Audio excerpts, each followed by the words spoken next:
मिरकुट हुँदै गयो नि यताबाट फेरि फर्केर छोप्राकबाट मिरकुट हुँदै जान नि मिल्दो रहेछ। त्यो चाहिँ बाटो चाहिँ छोटो रहेछ तर अप्ठ्यारो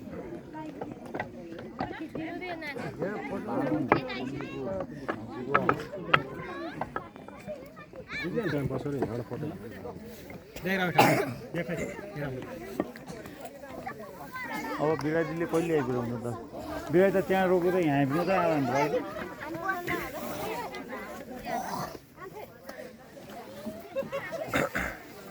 पोजहरू राम्रो देऊ है ल यो चाहिँ लिगलीकोट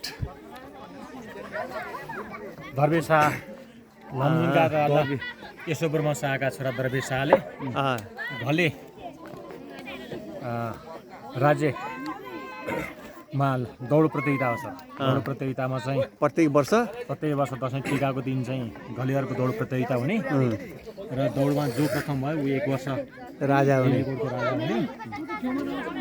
कहाँबाट दौड सुरु हुने यो दौड चाहिँ कहाँबाट हुनेको थाहा भएन यति कता छ। ल यो चाहिँ लिगलीकोटको सुन्दर दृश्य यहाँबाट लमजुङको केशवबर्मा शाहका छोरा नरहरि शाहका भाइ दरबेश शाह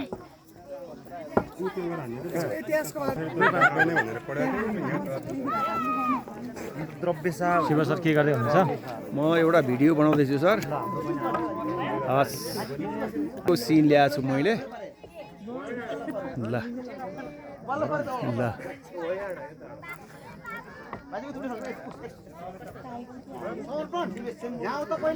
कसरी